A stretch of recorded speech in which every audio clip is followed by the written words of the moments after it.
예, 총장님 방금 말씀하신 거 연이어서 제가 좀 질문 드릴게요. 그러면 제가 이거 징계 현황을 보니까 올해 2월 달에 서울 고검 검사 모 검사님이 음주운전을 했어요.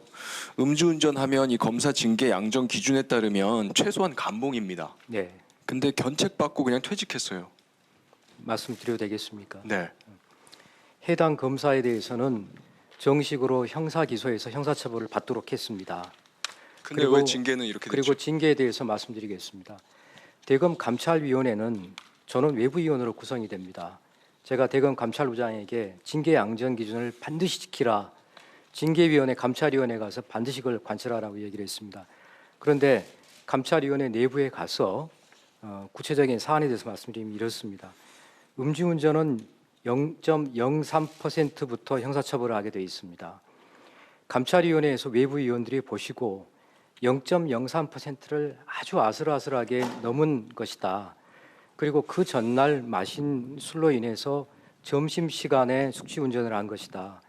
해당 어떤 취지인지 검사가 대충 알겠는데요. 그럼 다른 공무원들도 그렇게 징계받습니까? 감찰위원회에서 결정한 것에 대해서는 저희가 존중해서 합니다. 다만 말씀드리고 싶은 것은 그러니까 이제 정식으로 총장님이 기소해서 형사처벌을 인사청문회 받게 때 하신 했습니다. 말씀 저도 기억하고 있고 감찰총장이라는 말을 듣고 싶다. 절대 외부에서 봤을 때 제 식구 감싸게 한다는 말 싫다 했는데요. 지금 말씀하신 걸로 제 식구 감싸기라고 비치는 게 없으지 않습니다. 감찰위원회에서 하는 의견에 대해서는 저희가 존중 안 할 수가 없습니다. 어쨌든요. 예. 총장님 기구잖아요, 사실. 총장님이 감찰위원들 전원 다 임명하시고 근데 다른 공무원들 그런 특혜를 못 받아요.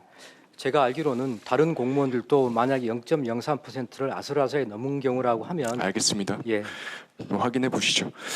제가 그 관련돼서 계속 좀 여쭤볼게요. 이정섭 검사 건이요. 저는 이제 총장님이 오해가 생기지 않았으면 좋겠다 말씀을 하시는데 얘기를 듣다 보면 점점 오해가 더 생겨요. 이정섭 검사 건 말씀하시면서 이게 이재명 수사를 이 사람이 하지 않았다. 그 답변이 왜 나오죠? 그게 무슨 상관이 있습니까? 이재명 수사를 했던 윤석열 수사를 했던 비위 검사하면 쳐내는 거고 청렴한 검사는 보호해주고 간단한 거 아닙니까? 저도 간단합니다. 분명히 제가 말씀드렸지만 형사 사건으로 회부되어 있고 감찰을 진행하겠다는 말씀 분명히 드렸습니다. 그리고 뭐 이 검사에 대해서 인사청문회냐 마냐 그 답변도 부적절하죠. 지금은 총장님의 직무에 대한 감사를 하는 겁니다. 총장님이 감찰을 하실 권한도 가지고 있고 의무도 갖고 있는 거예요. 직무 기강 유지하실. 그러니까 총장님한테 잘해달라, 정확하게 하시라라는 취지로 하는 것이지 이게 뭐 이정석 검사에 대한 인사청문회 이런 말이 나올 일이 아니지 않습니까? 저는 분명하게 제가 감찰과 수사를 정확하게 하겠다는 답변을 드렸습니다. 그리고 또 한 가지 이게 사진이잖아요. 사진이 저는 사실 놀랐어요. 저는 여기 국감장에서 처음 봤거든요. 근데 자세한 내용은 당연히 조사해봐야 나오는 것이지만 저 사진의 존재만으로도 본인이 수사한 재벌 그룹에서 부회장이라고 부르는 사람하고 같이 회합을 한다. 고가의 식당에서. 그리고 시민들 출입이 제한돼 있는 스키장에 가족들하고 같이 들어가 있는 사진이 나온다. 총장이 왜 안 놀라세요? 위원님, 저는 그 사진이 어떤 사진인지 사실은 눈으로 봐서는 정확하게 제가 저도 저도 팩트를 찾는 마찬가지 검사인데 입장이에요. 예. 저도 현장에서 처음 봤는데요. 제가 총장님이라면 특히나 내가 감찰총장이 되겠다라고 말씀을 하신 총장님이라면 놀라실 것 같아요. 그리고 이거 그런데 철저하게 제가 그 사진을 조사하겠다. 봤을 때 스키를 타는 사진으로 제가 보이지가 않았습니다. 스키를 스키장에- 탔는지 여부가 지금 중요합니까? 아니 지금 스키장을 이용하셨다고 했는데 스키장에 서 있는 사진인지 스키장 안에 스키장- 들어가 있는 사진인지 제가 구별이 되지 않았습니다. 네, 알겠습니다. 그런 스키장이 이유셨군요. 폐쇄되어 있는데 활용을 자, 했느냐라고 이재명 수사를 말씀하신 했다 안 겁니다. 했다 인사청문회 아니냐 이 답변은 부적절했습니다. 그거는 국민들께서 판단하시리라고 봅니다. 사안에 대해서 집중해 주시기 바랍니다. 그리고요. 이런 사건도 있습니다. 저희가 징계 관련돼서 보니까 예전에 충북 여충의 스쿨미투 사건이 있었습니다. 예. 그 당시에 검사의 비행이 공파 검사의 비행이 문제된 거 기억하시죠? 예, 기억합니다. 그 당시에 중학교 교사 2명이 형사처벌을 받았는데 피해 학생들을 보호하기 위해서 가명으로 수사 재판이 진행이 됐고 그런데 공판 검사가 실수를 해서 결과적으로 피해자들의 실명이 노출이 됐어요. 그래서 예. 공판 검사가 본인 실수다라고 재판부에 의견서도 냈고 그때 권익위에서 이거 고의는 아니지만 그래도 공익신고자 보호 위반 의무 위반이다라고 해서 징계 요구를 했습니다. 예. 이 징계 요구를 한 게 21년 12월 달이에요. 어떻게 됐습니까? 그 징계 결과에 대해서는 제가 좀 확인을 해서 다시 말씀드리도록 징계 하긴 하겠습니다. 했습니까? 징계 처분 결과가 어떻게 있습니다. 제가 확인을 하겠습니다. 이 의원님 지금 왜 이게 질의 2년이나 걸리죠? 곧 질의하신 내용하고 그 말씀하신 것처럼 법정에서 검사가 증인의 전체 풀네임을 이야기하는 것이 아니라 제가 기억하기로는 성에 대해서 이야기를 한 걸로 알고 있습니다. 이 성이 앞에 그러니까 패밀리 네임을 이야기하는 것으로 알고 있습니다. 거기에 대해서 또 담당하는 재판부에서 하필이면 그 이야기를 했는데 해당 성이 희성이라서 그래서 당사자가 지목된 것으로 알고 있습니다. 그러기도 하고요. 진술서가 의도적으로- 있고 진술 조서가 있었는데 예. 본명으로 써준 진술서에 근거해서 증인 신청을 했기 때문에 이 사달이 난 거예요. 그리고 의도적으로 그 내용을 다 해당된 포함해서 증인을 징계 사유라 이겁니다. 의도적으로 해당되는 제 증인에 질문의 대해서 핵심은 왜 이게 2년이나 노출하려고 하는 것이 걸리냐고요. 아니다. 그런 취지입니다. 이게 2년이나 걸릴 일이 아니라는 이야기를 제가 하는 징계 거예요. 결과에 대해서는 따로 확인해서 말씀드리도록 또 하겠습니다. 말씀드릴게요. 손준성 검사 있죠. 손준성 검사 지금 재판 받고 있습니다. 그렇죠? 그렇습니다. 예. 같은 내용으로 공익신고 사건으로 접수가 돼서 감찰위원회에서 역시 판단했죠. 예, 그렇습니다. 그런데 혐의 없음으로 결정난 거 맞습니까? 비위 없음으로 결정났습니다. 근데 같은 내용으로 지금 재판이 진행 중인 거잖아요. 근데 재판 결과가 나오기 전에 내부적으로 이건 혐의가 없다 이렇게 결론 내는 사례들이 비일비재합니까? 그렇지는 않습니다. 그런데 이건 왜 의원님, 이렇게 됐죠? 설명드리겠습니다. 의원님, 저 검사가 기소한 사건에 대해서 판사이실 때 보셨겠습니다만 가장 중요하게 생각하는 것은 공소시효는 절대 놓쳐서는 안 된다는 겁니다. 저희들 또 내부적으로 법령에 따라서 징계시효가 있습니다. 손준성 검사에 대해서는 그러면 징계시효가 완성되는 단계에 있었기 징계위원회가 때문에 개최가 된 징계를- 이후에 징계시효 끝날 때까지 기다려야 되는 게 상식 아닙니까? 그러면 만약에 이 상태에서 징계시효를 도과하게 됩니다. 아니 그 법원에서도 해당 사법농단 사건대도 판사 징계시효가 문제가 됐을 때 똑같은 쟁점이 있었는데요. 재판이 나오기 전에 혐의 없음으로 끝내는 경우를 제가 본 적이 없습니다. 자, 그러면 지금부터 잠시만 집중해 주시기 바랍니다. 제가 구독자분들을 위해서 깜짝 선물을 하나 준비했는데요.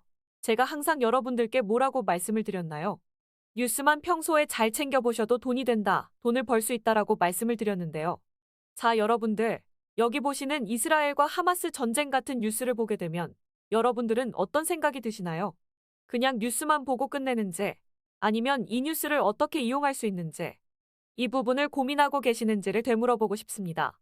자, 그 이유가 뭐냐면 제가 지난 11월 초에 여러분들께 뭐라고 말씀을 드렸었죠? 지금은 로봇 사업에 관심을 가져야 한다. 뉴스만 보고 그냥 넘기지 마시고 투자 쪽으로 생각을 한번 해보셔야 한다. 라고 말씀을 드렸습니다. 그리고 나서 이런 썸네일들을 뉴스를 통해서 많이 보셨을 텐데요. 이런 로봇 산업이 이슈가 됐을 때 부자들은 어떻게 생각한다? 로봇 관련주는 뭐가 있는지, 어떤 종목이 가장 좋은지, 어디에 투자해야 돈이 몰리는지를 자연스럽게 생각한다고 제가 말씀을 드렸죠. 그 이유가 뭐냐면 부자들이 봤을 때는 이슈가 곧 돈으로 이어지고 그 이슈가 나에게 돈을 벌어준다는 경험적 확신이 있기 때문에 부자들은 항상 이런 사회적 이슈를 관심 있게 챙겨본다. 이렇게 제가 말씀을 드렸는데요. 이번에도 마찬가지입니다. 제가 지난번에 시청자분들과 함께하는 주식으로 수익 내기 이벤트를 진행했었는데요. 당연히 100% 무료로 진행을 했고, 자, 여기 보시면 아시겠지만 제가 지난번에도 저한테 구독이라고 문자 남겨주신 모든 시청자분들께 이렇게 로봇 관련주 중에 가장 급등할 확률이 높은 한 종목, 많은 종목이 아니라 딱 두산 로보틱스 한 종목을 여러분들에게 추천드렸어요. 그러면서 여기 나와 있는 대로 정확히 얼마에 매수해야 하는지, 그리고 수익률이 어느 정도 나왔을 때 팔아야 하는지, 이런 부분들까지 여러분들에게 정확히 알려드렸었는데, 자, 지금 실제로 어떻게 되었나요? 오른쪽을 보시면 아시겠지만 제가 11월 초에 문자로 이 두산 로보틱스를 소개해드리고 나서 실제로 한 달도 지나지 않아서 이렇게 주가가 2배 이상 급등이 나와주었고, 그래서 당시에도 굉장히 많은 분들이 제가 드린 이 종목으로 수익을 내실 수가 있었을 텐데요. 다시 한번 축하드린다고 말씀을 드리겠고, 자, 이번에도 마찬가지입니다. 최근에 이슈되고 있는 게 이 하마스와 이스라엘 전쟁이기 때문에 우리가 어떻게 생각해 볼 수 있다. 전쟁이 계속해서 심화되면 피해가 커지기 때문에 전쟁에 필요한 물자나 의료 지원 물품들이 반드시 필요할 수밖에 없다. 그럼 그 중에서 전쟁을 실제로 해본 경험이 있고 의료 수준이 높은 우리나라 기업들 중에 한 곳이 가장 크게 부각받을 수밖에 없다. 그래서 우리는 당연히 우리가 이쪽으로 생각해야 된다는 겁니다. 자, 그렇기 때문에 제가 이번에도 뭘 보내드린다. 지난번과 똑같이 구독이라고 저에게 문자를 보내주시면 제가 물자 지원 관련주 중에 앞으로 대장주 역할을 하면서 주가가 가장 크게 급등할 한 종목을 구독자분들에게 문자로 종목명과 사고 파는 시점을 모두 알려드릴 거예요. 그래서 여러분들이 주식으로 돈 버는 연습을 한번 해보시라고 이렇게 말씀을 드리고, 혹시라도 나는 주식을 하지 않는다 하시는 분들은 주변에 주식하시는 분들에게 추천을 해주셔도 되고, 아니면 연세가 있으셔서 투자가 어려우신 분들은 이 종목을 가지고 자녀분들에게 한번 사봐라, 이걸로 한번 수익을 내봐라, 이렇게 조언을 해주실 수도 있는 거겠죠? 그래서 지금 이 영상을 보시는 시청자분들 중에 나도 이번 종목이 좀 궁금하다 하시는 분들은 누구나 상관없이, 그리고 어느 시간대나 상관없이 부담 없이 이렇게 상단에 제 번호를 항상 남겨놓고 있습니다. 제 번호 010-2068-6834번호로 저에게 이런 식으로 지난번처럼 구독이라고 문자 보내주시면 제가 이번에도 똑같이 무료 추천 급등주 문자를 보내드리겠습니다. 이해되시죠? 그래서 제 번호 010-2068-6834번으로 구독이라고 보내주시면 여러분들이 직접 이슈를 통해서 돈 버는 연습을 해보실 수가 있는 거고, 제가 돈을 받는 것도 아니고 투자를 대신해드리는 것도 아니니까 부담 없이 신청해 주시면 되는 겁니다. 그리고 수익이 나면 저는 다른 것은 바라지 않습니다.